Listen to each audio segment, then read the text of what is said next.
오늘 아침에 우리에게 주시는 하나님의 은혜의 말씀은 25장 23절에서 40절까지의 말씀, 그리고 30장 1절부터 10절까지의 말씀입니다. 25장 23절로 40절까지의 말씀 교독하도록 하겠습니다. 너는 조각목으로 상을 만들되 길이는 2규빗, 너비는 1규빗, 높이는 1규빗 반이 되게 하고 순금으로 싸고 주위에 금테를 두르고 그 주위에 손바닥 넓이만한 턱을 만들고 그 턱 주위에 금으로 테를 만들고 그것을 위하여 금고리 넷을 만들어 그 네 발 위 네 모퉁이에 달되 턱 곁에 붙이라. 이는 상을 맬 채를 꾀할 곳이며 또 조각목으로 그 채를 만들고 금으로 싸라. 상을 이것으로 맬 것이니라. 너는 대접과 숟가락과 병과 붓는 잔을 만들되 순금으로 만들며 상 위에 진설병을 두어 항상 내 앞에 있게 할지니라. 너는 순금으로 등잔대를 쳐 만들되 그 밑판과 줄기와 잔과 꽃받침과 꽃을 한 덩이로 연결하고 가지 6을 등잔대 곁에서 나오게 하되 다른 3가지는 이쪽으로 나오고 다른 3가지는 저쪽으로 나오게 하며 이쪽 가지에 살구꽃 형상의 잔셋과 꽃받침과 꽃이 있게 하고 저쪽 가지에도 살구꽃 형상의 잔셋과 꽃받침과 꽃이 있게 하여 등잔대에서 나온 6가지 6을 갖게 할지며 등잔대 줄기에는 살구꽃 형상의 잔넷과 꽃받침과 꽃이 있게 하고 등잔대에서 나온 가지 6을 위하여 꽃받침이 있게 하되 2가지 아래에 한 꽃받침이 있어 줄기와 연결하며 또 2가지 아래에 한 꽃받침이 있어 줄기와 연결하며 또 2가지 아래에 한 꽃받침이 있어 줄기와 연결하게 하고 그 꽃받침과 가지를 줄기와 연결하여 전부를 순금으로 쳐 만들고 등잔 7을 만들어 그 위에 두어 앞을 비추게 하며 그 불집게와 불똥 그릇도 순금으로 만들지니 등잔대와 이 모든 기구를 순금 1달란트로 만들되 너는 삼가 이 산에서 내게 보인 양식대로 할지니라. 아멘. 30장 1절에서 10절의 말씀입니다.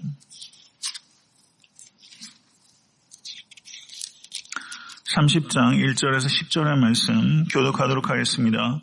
너는 분향할 제단을 만들지니 곧 족양목으로 만들되 길이가 1규빗, 너비가 1규빗으로 네모가 반듯하게 하고 높이는 2규빗으로 하며 그 뿔을 그것과 이어지게 하고 제단 상면과 전후 좌우면과 뿔을 순금으로 싸고 주위에 금테를 두를지며 금테 아래 양쪽에 금고리 2를 만들되 곧 그 양쪽에 만들지니 이는 제단을 매는 채를 꾀할 곳이며 그 채를 조각목으로 만들고 금으로 싸고 그 제단을 증거계 위 속죄소 맞은편 곧 증거계 앞에 있는 휘장 밖에 두라. 그 속죄소는 내가 너와 만날 곳이며 아론이 아침마다 그 위에 향기로운 향을 사르되 등불을 손질할 때 살을 찌며 또 저녁 때 등불을 켤 때 살을 찌니 이 향은 너희가 대대로 여호와 앞에 끊지 못할지며 너희는 그 위에 다른 향을 사르지 말며 번제나 소제를 드리지 말며 전제의 술을 붓지 말며 아론이 1년에 한 번씩 이 향단 뿔을 위하여 속죄하되 속죄제의 피로 1년에 한 번씩 대대로 속죄할지니라. 이 제단은 여호와께 지극히 거룩하니라. 아멘. 할렐루야. 하나님의 말씀입니다. 제가 손을 내일 풉니다. 그래서 오늘까지는 부득불 복장이 좀 여의치 못한 것을 양해해 주시기를 바랍니다. 오늘 본문 말씀 출애굽기 25장 23절에서 30절의 말씀은 떡상에 대한 말씀입니다. 그리고 이 말씀을 이스라엘 백성들이 순종한 내용이 37장 10절에서 16절에 기록되어 있습니다. 그리고 25장 31절에서 40절의 말씀은 등잔대에 대한 하나님의 명령이고 그 말씀에 대한 순종이 기록된 것이 출애굽기 37장 17절에서 24절의 말씀입니다. 이 부분은 읽지 않았습니다. 그리고 30장 1절에서 10절의 말씀은 분향단에 대한 하나님의 명령이고 이 말씀에 대한 순종이 기록된 것이 37장 25절에서 28절의 말씀입니다. 지금 오늘 본문 말씀을 통해서 제가 강의하고자 하는 것은 지성소에는 언약궤, 법궤, 증거궤, 그리고 여호와의 궤라고 말하는 언약궤 하나만 있는 것이고요. 휘장 바깥을 성소라고 하는 것입니다. 이 성소에 세 가지 성물들이 있는 것입니다. 그 세 가지 성물들이 떡상이 있고 그리고 맞은편에 등잔대가 있고 지성소와 성소를 가로막고 있는 휘장 바로 앞에 분향단이 놓여 있는 것입니다. 그렇기 때문에 제가 오늘 세 가지를 동시에 말씀하고자 하는 것입니다. 그리고 본문이 너무 길어서 그 말씀을 하나님께서 명령을 주신 것에 대한 이스라엘 백성들의 순종에 대한 부분은 제가 본문만 말씀을 드리고 읽지는 않았습니다. 먼저 진설병을 놓는 떡상에 대한 것입니다. 이 떡상을 만드는 재질은 조각목입니다. 아카시아과 나무라고 할 수 있습니다. 그런데 길이가 2규빗 반, 너비가 1규빗, 그리고 높이가 1규빗 반입니다. 머릿속으로 한번 연상을 한번 해보세요. 떡상인데 길이가 92cm, 너비가 46cm, 높이가 69cm였어요. 그러니까 그렇게 크지 않다는 것을 알 수가 있습니다. 이것이 떡상입니다. 그런데 이 조각목은 순금으로 다 둘러싸게 되어 있고 상을 둘러가면서 상에 이 상판부가 있지 않겠습니까? 그 위에 손바닥 너비만한 턱을 만들어서 둘렀습니다. 왜냐하면 흘러내리지 않도록 하기 위할 것입니다. 턱을 만들고 그 턱을 둘러가면서 역시 금으로 테를 둘렀고 그리고 상다리가 4개가 있는데 그 상다리 상층부에 고리를 만들어서 조각목으로 채를 만들고 금으로 싼 뒤에 그것을 고리에 끼도록 했습니다. 언약궤도 마찬가지 방식으로 고리를 만들어 채를 끼워서 그 채를 들어서 이동했던 것처럼 이 진설병 상 역시 고리에 낀 채를 들고서 이동했다는 것을 알 수가 있습니다. 그리고 상 위에는 대접과 숟가락과 병과 잔 몇 가지예요?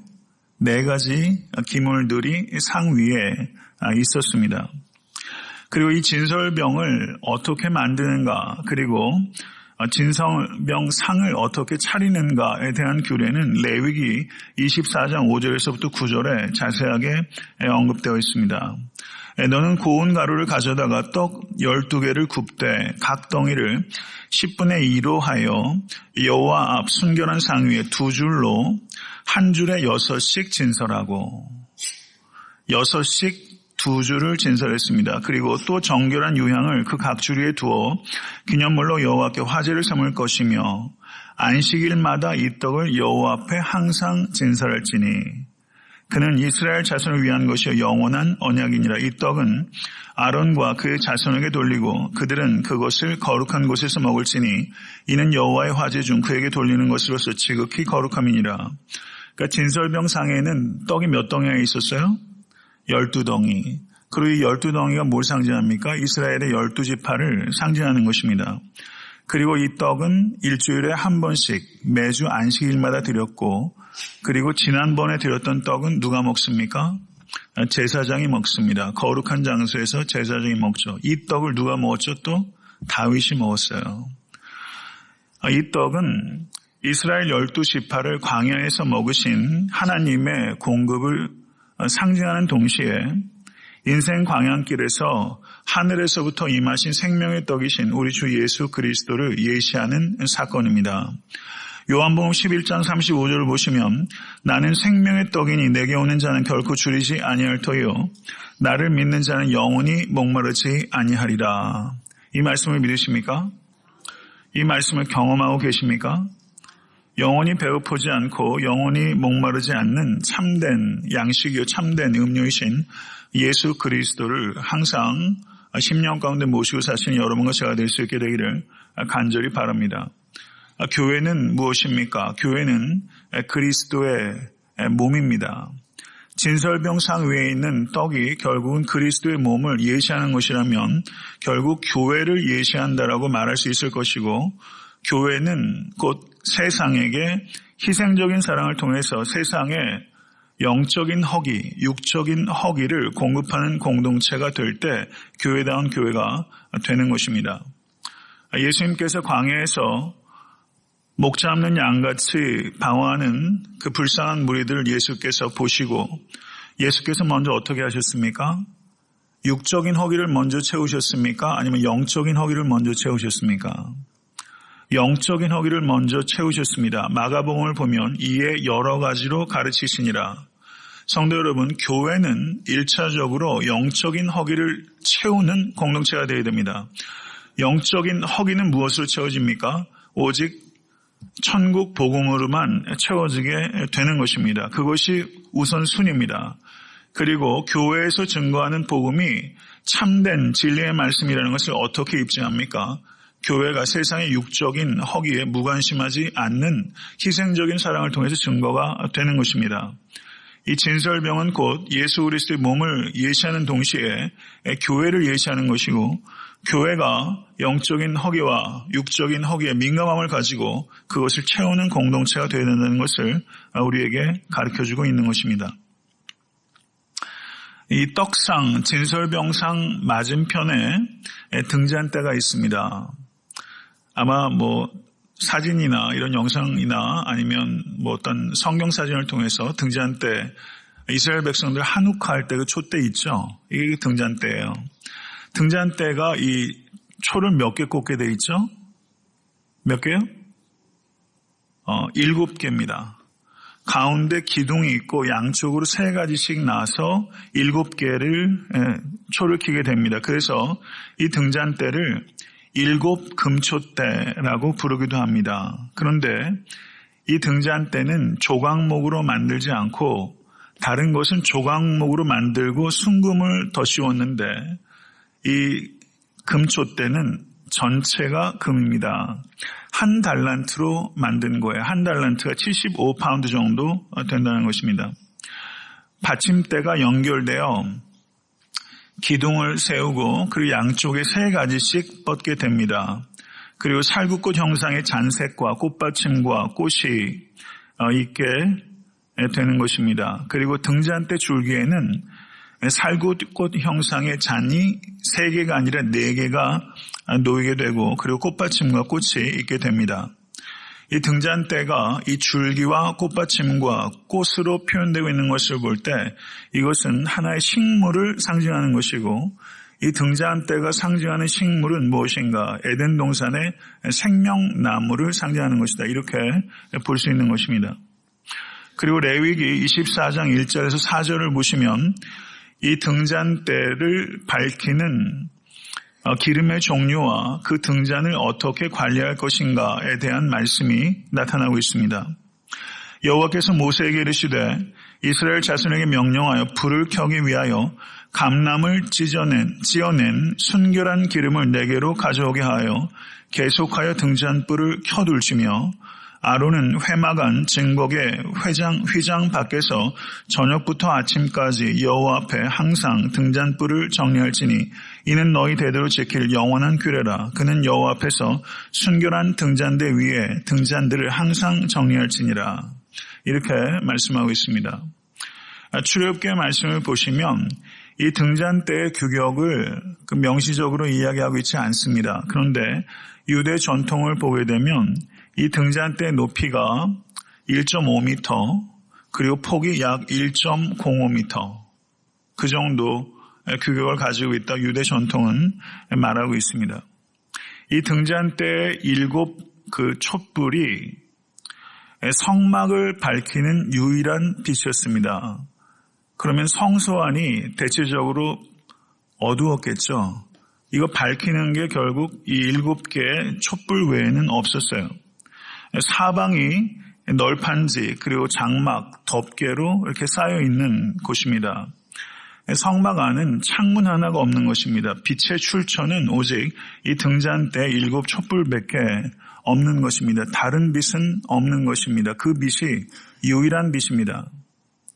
예수 그리스도께서 이 세상의 유일한 참빛입니다. 이것을 믿으실 수 있게 되기를 간절히 바랍니다.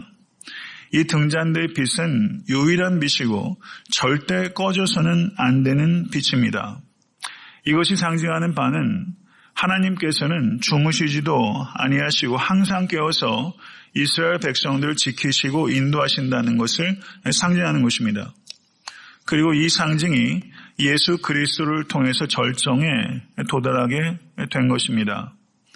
그래서 세례 요한이 참빛 곧 세상에 와서 곧 사람에게 비추는 빛이 있나니라고 말을 했고, 그리고 예수 그리스도 자신도 나는 세상의 빛이다 라고 요한복음 8장 12절과 요한복음 9장 5절에서 말씀하셨습니다. 그리고 요한계시록 21장 23절을 보시면 그 성은 해나 달의 비침이 쓸데없으니 이는 하나님의 영광이 비치고 어린 양이 그 등불이 되심이니라 라고 말씀하고 있는 것입니다. 어린 양 예수께서 그 등불이신 것입니다.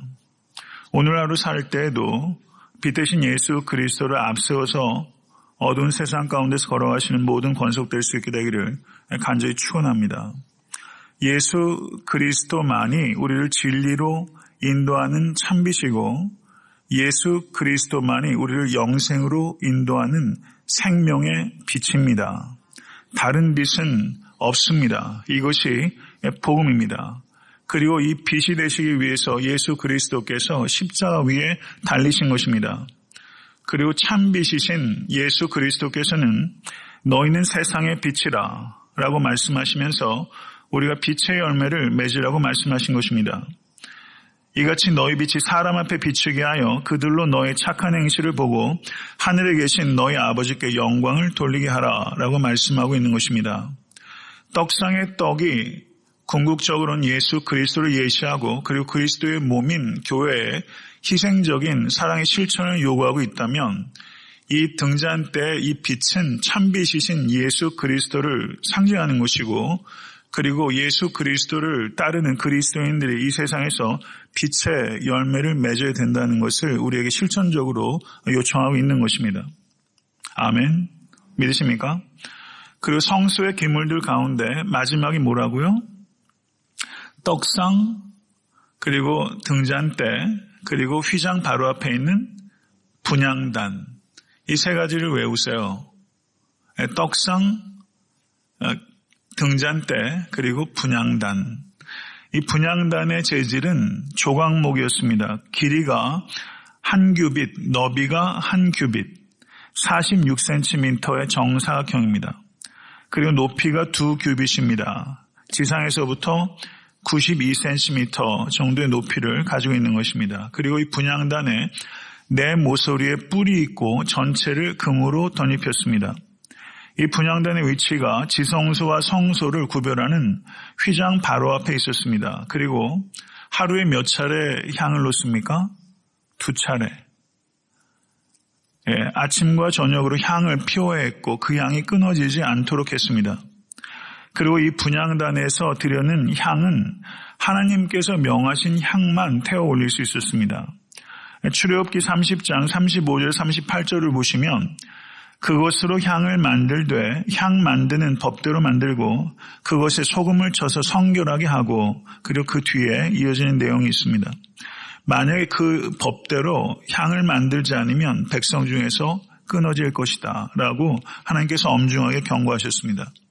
그런데 레위기 10장 1절에서 2절을 보시면 아론의 아들 나답과 아비후가 각기 향로를 가져다가 여호와께서 명령하시지 아니하신 다른 불을 담아 여호와 앞에 분향하였더니 불이 여호와 앞에서 나와 그들을 삼킴에 그들이 여호와 앞에서 죽은지라 라고 말씀하고 있는 것을 볼 수 있습니다.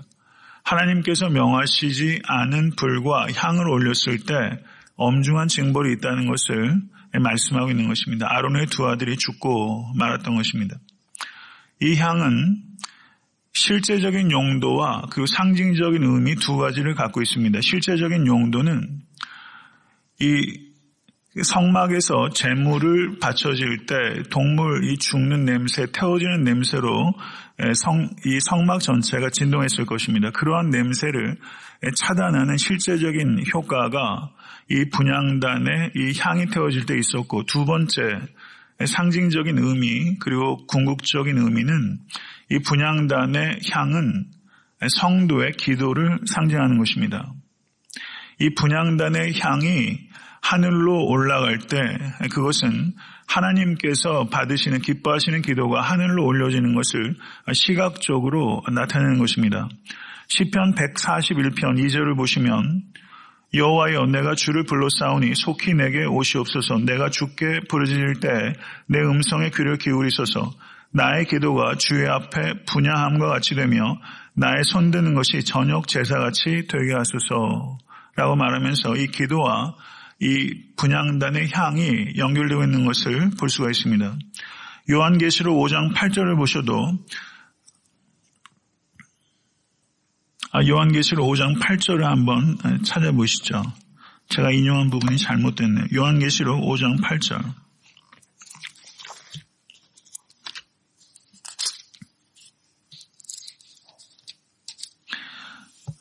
요한계시록 5장 8절 다시 읽겠습니다. 그 두루마기를 취하심에 네 생물과 24장로들이 그 어린 양 앞에 엎드려 각각 검은 고와 향이 가득한 금대접을 가졌으니 이 향은 성도의 기도들이라.